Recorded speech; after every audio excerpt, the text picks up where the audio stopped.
1930, no Brasil está. Letra A. Que coisa boa. Na continuidade dos arranjos políticos dos cafeicultores do Rio Grande do Sul. Tinha cafeicultor do Rio Grande do Sul, gente? Não, o cafeicultor era de onde? São Paulo, né? Fora a letra A. B. No desentendimento entre os grupos dominantes dos estados e na conjuntura da crise 29, que provocaram os novos problemas de sucessão, de superprodução de café e da questão de sucessão presidencial. Sim ou não? Posso afirmar que a crise 29 do café foi o motivo da Revolução de 30? Foi. Posso afirmar que a questão de sucessão presidencial também foi o motivo? Foi. Revolução de 30. Ok? Alguma dúvida aqui, gente? Tranquilo? Vamos lá para a Era Vargas agora. Vocês estão entendendo? Está muito rápido? Não? Estão entendendo? Está tranquilo isso aqui, gente? Beleza? Gente, eu estou indo bem com calma, estou fazendo teste com vocês para a gente não correr com a matéria, tá?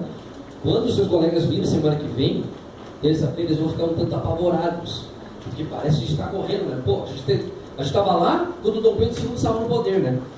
E a gente vai chegar e o Vargas vai estar praticamente morto, ou já vai estar morto, né? Então eu disse, meu Deus, ele andou com tudo isso aí. Gente, vocês serão as testemunhas, né? Que a gente está indo devagarinho, só que a história é assim, ela anda, né? Ela é bem tranquila, ela vai indo. Era Vargas, uma imagem, gente, essa imagem aqui, ó, eu vou te mostrar o que é essa imagem aqui, ó. É uma pira de fogo e os caras botando as bandeiras do Brasil no fogo. Eu vou te mostrar o que é isso aqui, tá? Já te falo, já te explico o que é isso. Gente, ó, Vargas, primeira coisa que tem escrito ali, ó, Unidade Nacional. Você lembra que lá na política café com leite, somente 2 estados tinham privilégio no Brasil, São Paulo e Minas. O Vargas, quando assumiu o poder, ele disse o seguinte, ó, é o Rio Grande do Sul de pé no Brasil. Agora, com o gaúcho no poder, nenhum estado terá privilégio. O Brasil inteiro terá privilégio. Todas as regiões, todos os estados terão privilégio, porque o governo para o Brasil, não governa para o meu estado. Ele acendeu pela pira de fogo, demonstrei, pegou o bandeira de São Paulo e largou no fogo. Pegou a bandeira de Minas Gerais e largou no fogo. Pegou a bandeira da Bahia e largou no fogo. Pegou a bandeira do Rio Grande do Sul e largou no fogo. Queimou todas as bandeiras dos estados. Qual foi a única bandeira que não queimou? A do Brasil. Porque ele dizia que ia governar para o Brasil inteiro e não para uma região só. Entenderam a jogada dele? Assim, gente, me diga uma coisa, a Bahia vai ficar contra ele? Não. Santa Catarina vai ficar contra ele? Não. Os estados vão ficar contra ele? Não vão ficar. Porque ele vai tentar beneficiar a todos. É uma jogada política dele. Além disso aqui, ó, sabe o que é o populismo? Pacto populista? Ao mesmo tempo que ele é pai dos pobres, ele é mãe dos ricos. Ao mesmo tempo que ele é pai dos pobres, ele é mãe dos ricos. Ao mesmo tempo que ele pisa em cima do povo, ele também pisa em cima da elite. Ao mesmo tempo que ele desmobiliza o povo e pede que o povo fique mobilizado contra ele, sabe o que ele faz? Para beneficiar o povo e ter o apoio do povo, ele cria o que o povo mais queria, que o trabalhador mais queria. O que o trabalhador mais queria que a gente aprendeu antes? As leis trabalhistas. Queria direito a salário mínimo, saúde, férias, 8 horas de trabalho, proíbe o trabalho infantil. Então ele cria as leis trabalhistas e ajuda o povo, mas ao mesmo tempo, para não esquecer a elite, e para que a elite também apoie ele vai criar uma série de indústrias. Nós vamos aprender no decorrer da aula que ele vai criar muitas indústrias para essa elite. Ao mesmo tempo que ele é pai dos pobres, ele é mãe dos ricos. Me diga uma coisa, vai ter alguém contra ele? Não, ele fica nesse equilíbrio do poder. Ele fica uma hora a favor de um, outra hora a favor de outro. De um, de outro. Isso é populismo. Pai dos pobres, mãe dos ricos. Então me responda uma coisa, ele vai priorizar alguma região? Não. Ele vai priorizar algum grupo social? Não. Isso é populismo e isso é nacionalismo. Tudo bem até aqui? Tranquilo? Terceiro, gente, ó, o que é isso aqui? Ó? Nomeação de interventores. Você lembra que os estados brasileiros, cada um tinha um governador, ok? Sabe o que ele fez? Ele demitiu todos os governadores. Quando ele chegou no poder, ele demitiu todos. Demitiu todos os governadores e no lugar ele colocou os interventores. Por que ele fez isso, professor? Tu já vai me responder. Só quero que tu saiba agora isso. Quando ele tomou o poder, ele demitiu todos os governadores, no lugar colocou os interventores. Só isso que eu quero que tu saiba agora. Tudo bem? Tranquilo? Gente, ó, Departamento Nacional do Café. Como é que o governo fez para valorizar o café lá na época? Lá naquela época, lá no governo de Taubaté que a gente aprendeu. O governo comprava o café e eles tocavam o café. Concorda comigo? Tranquilo? Agora me diga uma coisa. Nessa época, 1930, Um ano depois da crise de 29, o governo vai ter dinheiro para comprar um café e estocar o café? Não. Sabe o que o Vargas vai fazer para valorizar o café? Para valorizar o café, como a gente já aprendeu, tu tem que diminuir a oferta do café no mercado, né? Lei da oferta e da procura. Ao invés de ele comprar o café e estocar o café, já que ele não tinha dinheiro por causa da crise de 29, ele vai pegar o café aqui, ó, e vai queimar o café. O café excedente, ele pega e queima. Ele pega o café e queima. Professor, queimar café não é queimar dinheiro? É. Mas ele está diminuindo a oferta do café no mercado? Tá. Está valorizando o café? Tá, porque está diminuindo a oferta do café no mercado, queimando o café. Então, ao invés de comprar e guardar, ele pega e queima, bota fogo. Como solução imediata, parece uma loucura. Mas como solução a longo prazo, é uma ótima jogada dele. Tudo bem até aqui? Beleza? Constituição de 34, gente, ó. É aqui que ele vai criar, ó, as leis trabalhistas. Por exemplo, ó, tu está vendo lá na página número... Eu já vou te explicar aqui, gente, sobre aquela Revolução Paulista de 32. Eu quero que tu vá lá para a página número 39, ó. E tu está vendo que tem Constituição de 34? Eu quero que tu sublinhe 3. Somente 3 itens dessa Constituição. O primeiro, deve estar escrito aí, ó. Voto secreto feminino, está escrito? Está escrito aí? Sublinha isso. Voto secreto feminino. Ele vai estabelecer o voto secreto para agradar os tenentes, e o voto feminino. É a primeira vez que a mulher vai ter voz no Brasil. Eu tenho certeza que foi nesse dia que a puta da Bota Andressa deu pro Vargas, aquela cadeira. Tenho certeza, né? Voto secreto e feminino. Vai ficar lá, meu amor. Beijo. Tá? Vamos para a próxima. Tá, querida? Voto secreto e feminino. Segundo, leis trabalhistas. Deve ter escrito aí, né? Leis trabalhistas. É o segundo item que eu quero que sublinhe. Legislação trabalhistas, leis trabalhistas. E o terceiro item que eu quero que sublinhe aí, gente, ó. Deve ter escrito assim, ó. Nacionalismo de Minas d'Água, nacionalismo de indústrias. É isso aí, ó. Esses são os 3 itens que eu quero que tu sublinhe. E sabe qual é um item que não está aí que ele colocou? O Vargas, quando chegou ao poder, ele chegou através da eleição ou através de uma revolução? Revolução, né? Sabe qual o último item que ele botou aqui, ó? E o próximo presidente eleito indiretamente é o senhor excelentíssimo Getúlio Dornelles Vargas.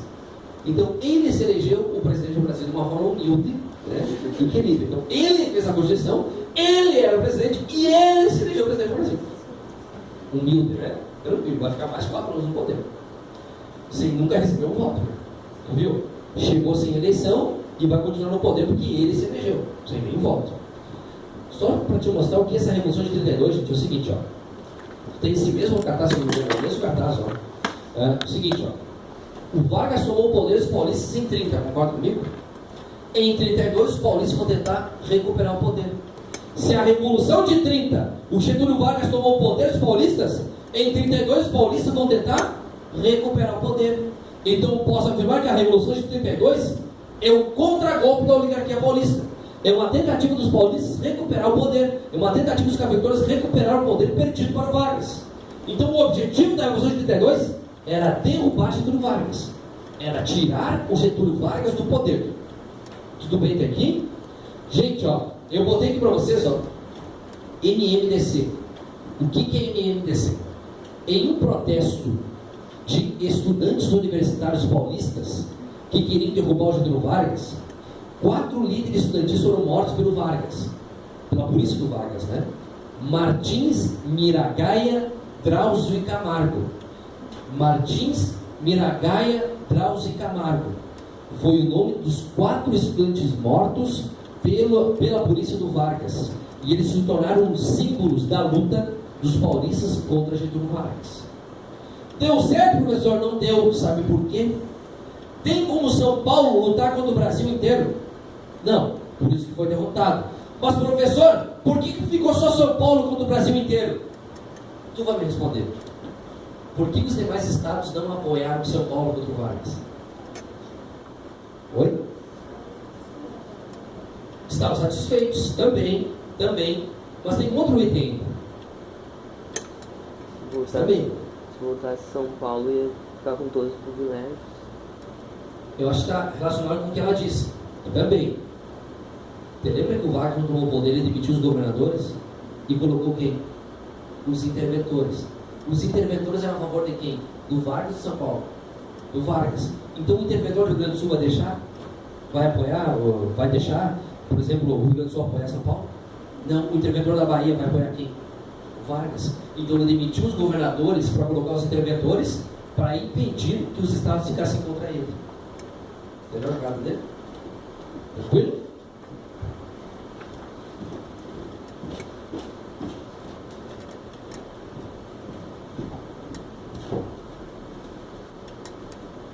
Gente, ó, período constitucional.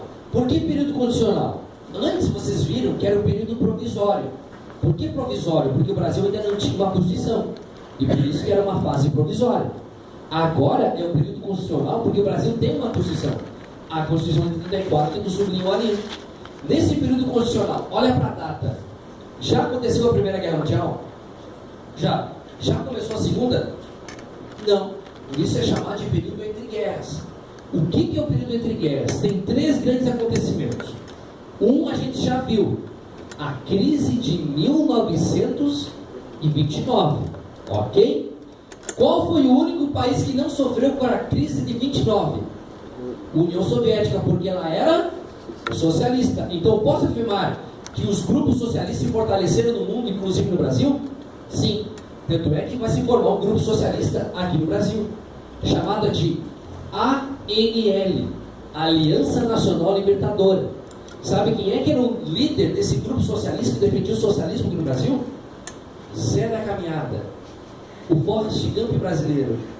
Você lembra? Luiz Carlos Prestes. O homem continuava caminhando. O homem caminhou tudo aquilo. E tu acredita que ele veio da Bolívia até o Brasil caminhando? Veio da Bolívia até o Brasil caminhando. Esse é o Luiz Carlos Prestes, líder da ANL, um grupo socialista que defendia o socialismo aqui no Brasil. Tudo bem? Aí, gente, ó, nessa época, tu vai aprender com o Cadu, apesar dos horrores e tão dantesco que vai ser, sabe qual é a teologia que vai melhorar e vai acabar com a crise do capitalismo na Europa? O nazifascismo. Apesar do horror do nazismo, tomara que nunca mais aconteça o nazismo e nem o fascismo, gente. Analisando economicamente, o nazifascismo deu certo. O Hitler na Alemanha e o Mussolini na Itália acabaram com a crise de 29 lá na Itália e na Alemanha. Então o nazifascismo deu certo. E por isso que assim como o socialismo se fortaleceu nessa época, o nazismo também. E assim como o socialismo teve um grupo político aqui no Brasil, o nazismo também vai ter.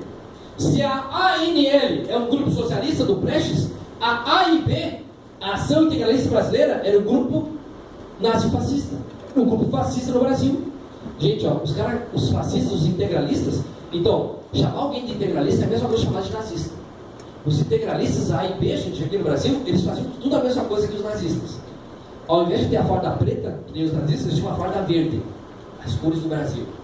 Ao invés de ter, por exemplo, a suástica, lembra da suástica aqui, ó, um símbolo do nazismo, eles vão ter o sigma maiúsculo, que é o somatório, que é o símbolo nazista brasileiro, o integralista. Ao invés de ter o Heil Hitler, eles vão ter o Anauê. No Brasil até o que é ruim fica pior, né, gente? Ao invés de ter Heil Hitler, Anauê, Anauê. A ideia do primitivo brasileiro. É inacreditável, né? Por exemplo, gente, ó, sabe onde é que é o maior reduto deles? Onde é que foi a maior força de nazista aqui no Brasil? Rio Grande do Sul, Santa Catarina e São Paulo. Mas principalmente no Rio Grande do Sul. A região sul foi o maior reduto de nazistas integrais no Brasil. Por quê? Descendentes italianos e alemães. Foi aqui que aconteceu a colonização. Por exemplo, por que tem avós italianos e alemães aqui, gente? Tá? Pergunta para eles se na época da Segunda Guerra Mundial, né, dos nazistas, eles podiam falar o alemão ou se eles podiam falar o italiano. É proibido. Falar o alemão e o italiano significava que era integralista, que era nazista, ia ser preso pelo governo. Por exemplo, sabe essa palavra colono? Colono hoje tem sentido, né? Colono hoje tem sentido pejorativo. Cadê o colono? Então vai ter colono! Tu fala balanço, tu fala caroça, tu é colono. Né? O colono passou desse sentido nessa época aqui, ó. O colono no sentido de atingir pessoas. Aí tu é colono, tu é nazista, tu é imigrante, tu é colono. Né? É aqui que surge essa ideologia. Então, de um lado, os integralistas, nazistas brasileiros, e do outro, os socialistas, do Prestes. Eu mostrei para vocês a teoria, ok? A teoria. Última coisa que eu esqueci de falar, gente, ó. Sabe por quê? Por que esse aqui era mais forte que esse aqui no Brasil? Sabe quem é que apoiava no mundo, não só no Brasil, os integralistas? A Igreja Católica. Vai ter um Papa chamado Papa Pio XI, que ele vai fazer um acordo com Mussolini na Itália. O Mussolini fez um acordo com ele chamado Tratado de Latrão, onde o Mussolini chegou e disse o seguinte, ó, o Papa, se a Igreja Católica dá a bênção e o apoio ao fascismo, ao integralismo, ao nazismo no mundo, eu te dou um Estado, eu te dou umas terras. Nesse Tratado de Latrão, em troca do apoio da Igreja ao fascismo, a Igreja vai ganhar um Estado chamado Estado do Vaticano, que torna hoje a Igreja simplesmente um dos maiores crimes do mundo. A Igreja é dona da Fiat, tem ações na Ferrari, é dona da Nestlé, é dona do Bradesco, é dona do Banco Santander, e ainda vende dízimo no domingo, né? Vende dízimo no domingo lá, né? Engraçado, né? Tudo bem. Galera, ó, eu te mostrei a teoria, agora eu te mostrando a prática. Sabe a INL que eu mostrei do Luiz Carlos Prestes aqui, ó? A INL, ela vai tentar dar um golpe na prática. Sabe qual é o nome? Intentona comunista. Intentona comunista, gente, é um golpe feito pela ANL do Luiz Carlos Prestes, onde tinha como objetivo derrubar Getúlio Vargas. O objetivo da Intentona comunista era derrubar Getúlio Vargas. E aí, gente, ó, me diga uma coisa, eu vou ter para vocês, ó, apoio soviético. A União Soviética era o único país socialista do mundo que tinha na época. Se o Brasil se tornasse socialista, era bom para a União Soviética? Era mais um apoiador para a União Soviética. E por isso que a União Soviética vai apoiar o Luiz Carlos Prestes na Intentona comunista para derrubar o Getúlio Vargas. E de que jeito ela vai apoiar? Mandando dinheiro, mandando armas para essa intentona, para esse golpe comunista, e vai mandar também uma moça, Olga Benário, mais tarde conhecido como Olga Benário Prestes, porque ela não vem só lutar aqui, ela vem dar uma trepada também, né? Olga Benário e Luiz Carlos Prestes resolveram dar um golpe chamado Intentona comunista para derrubar Getúlio Vargas. Deu certo, senhor? Não deu certo. Os líderes foram presos, a intentona foi sufocada. Olga Benário, além de ser socialista, além de ser soviética, ela também era judia. Olga Benário foi mandada lá para os campos de concentração na Alemanha nazista, em Auschwitz, na Polônia. Ela foi para lá grávida do Luiz Carlos Prestes. Chegando lá, ela deu à luz a sua filha, Anita Leocádia Prestes, que foi enviada para o Brasil e ficou aos cuidados da mãe do Luiz Carlos Prestes enquanto ele estava preso. Olga foi assassinada lá nos campos de concentração da Alemanha nazista. Hoje, a filha de Luiz Carlos Prestes, Anita Leocádia Prestes, é professora e doutora em História na USP. E para me gabar um pouquinho, quando eu defendi ano passado a minha dissertação de mestrado, uma das pessoas que era a banca de avaliação da minha dissertação era a filha do Luiz Carlos Prestes e da Olga Benário. Quando eu cheguei lá, foi a primeira vez que eu fiquei com medo, gente. Com medo de falar em público, com medo de falar de história. Você me caguei. Pô, a velha, gente, ela é a história em pessoa. Pô, cara, o doutorado dela conta a história do pai dela. O doutorado dela, ela falava assim, ó, meu pai caminhava. Isso que é a Mizuno que financia o doutorado dela, né? Pô, a velha me arrebentou, gente. Claro que no mestrado os caras criticam bastante, né? Ela me arrebentou. O cara é criticado lá, né? Deu assim, cala a boca, velho, tu pode só caminhar, merda, né? Isso. Ó, já que vocês tiveram aula sábado de tarde inteiro, ó, que é uma dica de filme, tu pega e se reúne com a galera, esses dois filmes vão voltar na só, tá? Genial. Não é um filme emocionante, não é um filme não é de emoção. É um filme genial que eu duvido que se um de vocês assistir não vá gostar. Eu te prometo que vai gostar. É um dos melhores filmes que eu assisti na minha vida, chamado de A Onda. A Onda vai contar uma história real de um professor na Alemanha que tentou implementar o nazismo de novo na Alemanha. E tudo que tu tem que saber sobre nazismo e integralismo no Brasil, tu vai aprender. Gente, é uma história real. Sabe, por exemplo, tem o Heil Hitler. O cara, ele inventou a onda. Aqui, ó. Passa meu moleque. Nós vamos passar por cima de todo mundo. A onda. A onda. Gente, tu não vai se arrepender. Esse friozinho, como é um brigadeiro aqui, ó. Meu Deus, babado, travesseiro. A onda. Quer assistir um filme brasileiro para aprender isso aqui que eu falei agora? Olga. Olga é um filme brasileiro, catálogo. Para mim, é o segundo melhor filme da história brasileira. Só pede para a Tropa de Elite. Olga vai contar a história da intentona comunista do Prestes. Muito legal o filme. Tá bom? A Onda, minha preferência. Se quiser assistir os dois, a Onda e a Olga. Legal. Gente, ó. Plano COI. O que é o plano COI? Olha a data, 1937. Faltava um ano para acabar o governo Getúlio Vargas. O Vargas entrou em 30, tomando o poder, uma revolução. Em 34 ele se elegeu presidente. Só que não existia emenda da reeleição, gente. Não existia. O Vargas não poderia concorrer. Aí o Vargas ia ficar de fora. Quem estava concorrendo, gente, era um cara da AIB, fascista, elite, minoria, e do outro lado a NL, socialista, povão, maioria. A maior probabilidade era a vitória da NL, socialista. Aí, gente, o Vargas ele pegou e se aproximou do lado do Olímpio Mourão Filho, que era o líder da AIB dos fascistas que estavam concorrendo à eleição. Chegou aí, Olímpio, beleza? Vargas, aí, tranquilo? Não, beleza, calma, você tinha que dar bola dele, tá?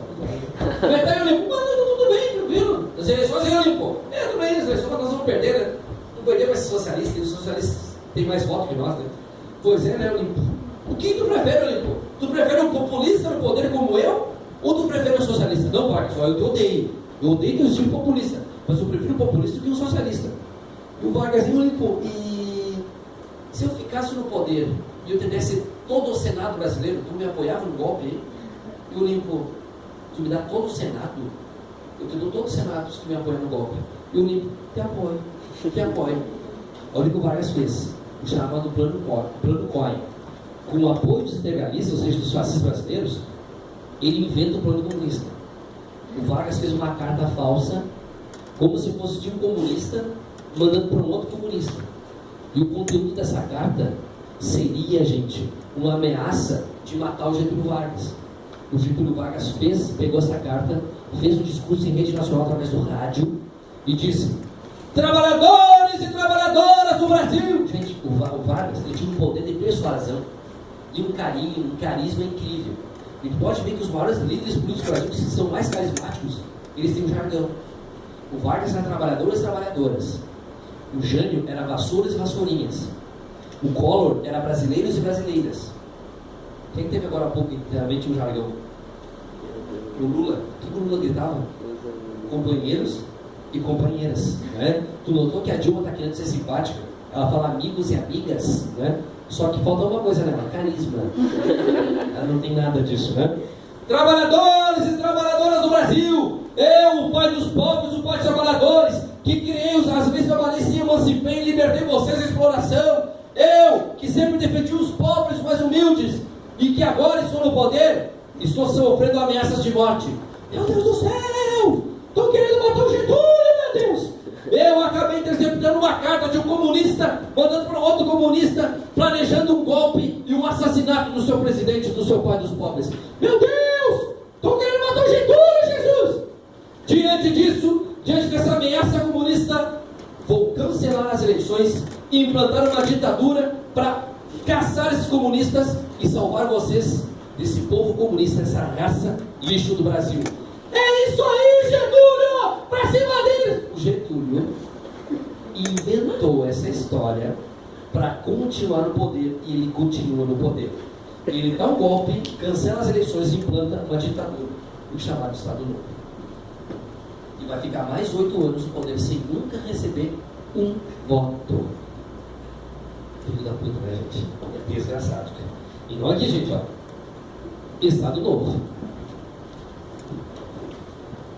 Você quando eu conto essa história aqui, eu conto uma historinha minha para você lembrar lá na prova, mas eu já vou contar também, porque...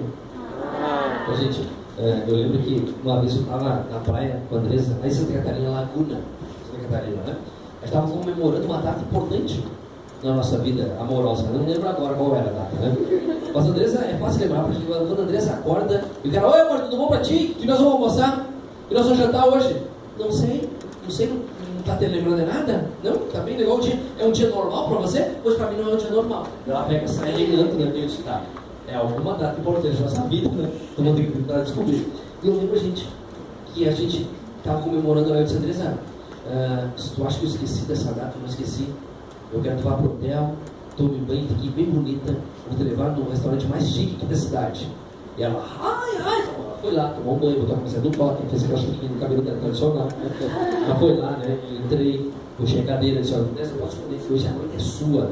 E ela, tá bom, obrigado. Eu vou querer comer um salmão assado, um molho 4 queijos, uma porção de anchova, eu vou querer camarão, uma cerveja Patrícia. Sabe a cerveja Patrícia? De 1 litro Uruguai, caríssima na praia, né? E o Silas não quer tomar mais nada, não quer comer mais nada, não quer tomar mais nada, não quer tomar uma bofetada, uma voadora, uma pressão, né? Gente, o que aquela Andressa comeu? Ela parecia um barbante com um nó no meio. Mas conhecida etiópia com verminosa, sabe? Só com costela assim, comeu. Aí, nesse restaurante chique, tu notou que vem a conta dentro de uma caderneta preta, né? E o cara abre, meu Deus, era o valor do meu salário quase, né? Andressa, eu vou lá comprar, eu vou lá pagar com o Tiaguinho. Me traz um Trident! Comigo numa cadeira que é Trident, gente. Fui lá na fila, uma fila enorme, gente, eu parado aqui, ó. Quando vi, me entrou um casal e um cara xingando o garçom, dizendo que o garçom, quando limpou a mesa, levou a carteira dele. E o garçom, não, de forma alguma, não peguei tua carteira, tu pegou minha carteira assim. Não levei tua carteira, tu pegou minha carteira. Começaram quase a sair no soco, que o dono do bar saiu do atendimento ali, para tentar acalmar, e a fila parou, todo mundo olhando lá e eu aqui, ó. O Vargas estava golpe. E sempre continuava amado e ninguém desconfiava. Né? Peguei a ficha, botei no bolso, a comanda. Virei assim, ninguém estava me olhando, eu saí. Gente, eu apertando o tiagem. Sabe aquela sensação que alguém volta aqui, sabe? Gente, mexi o olho assim, o olhento, assim, ó. Eu digo assim, vamos amor, vamos embora. A Andressa, ao invés de ser uma pessoa civilizada, ela se levantou, né? Tu já pagou?